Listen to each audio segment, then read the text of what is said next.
welcome back to my channel. Feels so weird saying that, oh my gosh. It's my first nutrition video. I'm really excited about this video and I hope that I can post more like this, because with nutrition, it's such a happy subject. I'm so passionate about it and I love it so much. And I love speaking about it, so here you are. If you enjoy this video, then please let me know in the comments down below if you want any more. I can make like a series out of it.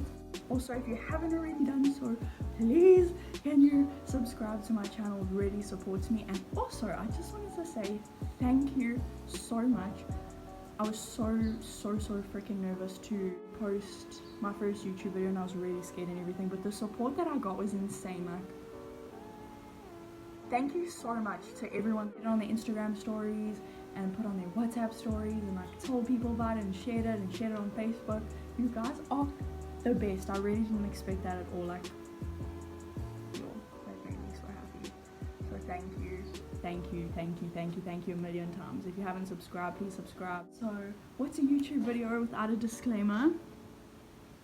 This is going to be quite a big disclaimer since I'm new to YouTube. So there are many schools of thought on this subject and it's a very controversial subject. These are 5 myths that I've gathered for myself over the years, and I have done extensive research over the past 4 years on nutrition, and I do self-educate daily. I also have a lot of experience from being a competitive swimmer since I was young, and I'm currently studying sports and exercise science. And I just wanted to say, what I'm putting out on this platform is my journey and my fitness and health and eating journey. So what works for me might not work for you and vice versa. Everyone's body is different. Everyone's bodies respond to things differently. It's all about trial and error. So everybody's on their own eating and health journey, but it's all about trial and error and finding out what works for you and your body. So these 5 myths, not only am I going to speak about the 5 myths, but I want to go into detail and in depth within each myth, like why there is a myth like that and the science behind why people think these certain things can make you lose weight or so on and so forth. Yeah, let's go. Myth number 1. Oh my gosh. The myth is carbs make you fat. Okay, so the reason why people think that carbs make them fat is because it immediately in their brains links to insulin. I don't know why people would want to get rid of their insulin, because insulin is an essential hormone. If you didn't have it, you would die. When you see other people cutting out their carbs and losing weight, the reason why that is happening is because it immediately puts them in a calorie deficit. A calorie deficit is any shortage in the amount of calories consumed relative to the amount of calories required for maintenance of your current body weight. A deficit can be created by reducing your input, energy, or calories consumed, and a deficit can also be created by increasing output without corresponding increase in input. To simplify that, a deficit can either be created by eating less or moving more, or both. So your maintenance calories refers to the amount of calories required to maintain your current weight. If you'd like me to go into more detail about this, about like the 4 primary variables that influence your maintenance and your TDEE, which is your total daily energy expenditure, then I can go into more detail with that in another video, just so you can get a base and understanding of how your maintenance calories work. So my maintenance calories are 2,000 calories. So I need 2,000 calories. I need to eat 2,000 calories every single day to stay at my current weight. Okay, if I eat a little bit less than 2,000 calories consistently, then I will lose weight and I will be in a deficit. But if I eat a little bit more than my maintenance calories, I will be put into a caloric surplus, which means I will gain weight or gain size if I'm training and eating properly. Boys are more likely to want to go into the surplus to gain size and gain muscle, where people who are trying to lose weight will try and put themselves in the deficit. Okay. Now please understand that you can eat whatever you want within your calories. You don't have to restrict yourself and you don't have to cut out food groups. You don't have to cut out fat, you don't have to cut out sugars completely, you don't have to cut out fat, you don't have to cut out junk food, you don't have to cut out anything. As long as it stays within your calories and you eat within moderation, then you're fine. You are 100,000%. So for example, if I want to lose weight, okay, which is currently what I'm trying to do because beginning of lockdown ate a bit much. If I want to lose weight, I know in my heart that I don't have to stress out and cut anything out and be like, okay, from tomorrow I'm eating only healthy, I'm not eating junk food, I'm cutting these things out. A lot of people do this. And restrict myself from any foods because I know that I can eat exactly the same as I did before, just make my portion sizes a little bit more smaller every single day. Small amounts add up, guys. So it's just like eating a little bit more every single day adds up. Eating a tiny bit less every single day adds up. Now that I'm in this deficit, I don't even notice that I'm doing anything. I'm just eating normally. I'm just eating a tiny little bit less. But you have to be patient because it takes time. So every single day, I cut my portions a small amount and then fine. And I am dropping in body fat percentage because I am doing this for a video. So I've been weighing and measuring myself and checking my body fat percentage every week for data. I never ever do this. This is probably the first time I've done this. And I've seen such good results. I've dropped in body fat.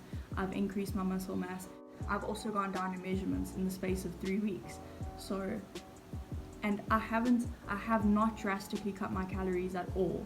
And I exercise every single day and I cut my portion sizes just a tiny bit. And it's working. Now this is very important. All jokes aside, this is serious. I do not want you to demonize food and I do not want you to demonize calories. So as much as I'm explaining that you need a certain amount of calories and I'm explaining your deficit and your surplus and your maintenance, I do not want you to demonize calories because food is fuel, guys. You need food and calories is energy.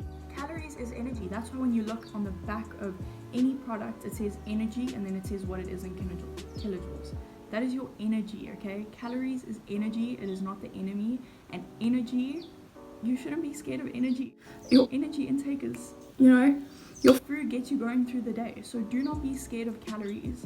Personally, if cutting out carbs works wonders for you, then by all means I'd do it. But for me personally, as I'm speaking about my opinion, I could never cut out a whole food group. Obviously, I've done all of these things in the past and I've needed these experiences to learn what's best for me. But if I had to cut out a food group, no, I'd go mad. It's not sustainable for myself and it's just a quick fix when I could be eating all the foods that I enjoy and love and still lose weight. So it's like a double win. Instead of punishing yourself, you are punishing yourself if you enjoy carbs. I love carbs. I love fruits. I love pasta. I love oats. I love bread. Like, you're punishing yourself if you enjoy those foods and you're cutting it out to lose weight when it's not necessary and it's not needed. Guys, you can enjoy food and not feel guilty and still lose weight if that's your goal. You can enjoy food and love food and not feel guilty and eat at your maintenance if that's your goal. Like, you don't have to punish yourself. And once again, there's no such thing as a good food or bad food. A lot of people come up to me, is this unhealthy for me? Is this healthy for me? There's no such thing. One food might be more nutrient dense and one food might be more high in calories but less nutrient dense. It doesn't make it a good or bad food.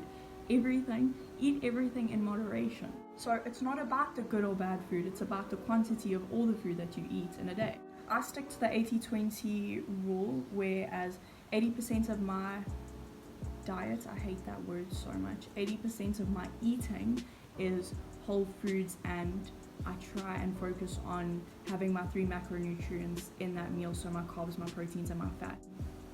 And then obviously vegetables. I have a lot of vegetables. So having a meal like that for me, it keeps me satiated throughout the day and it keeps you fuller for longer, which means you'll be eating less anyways. It's just a win-win.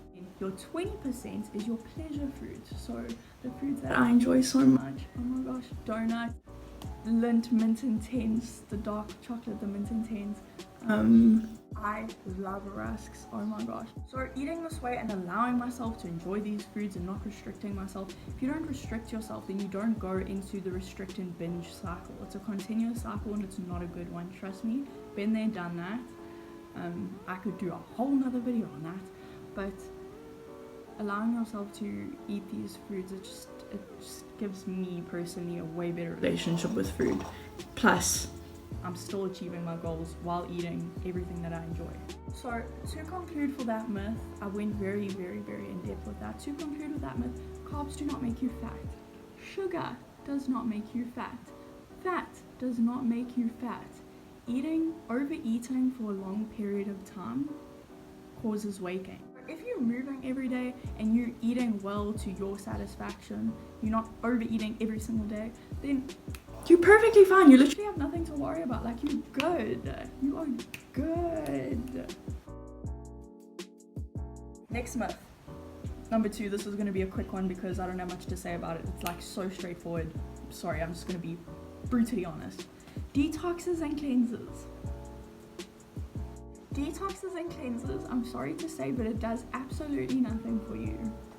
Zero. Zilch. Nada. Zip. And I can successfully say, this is factual, that there is zero evidence to support this. I've heard a lot of people say that they want to detox their liver or something like that.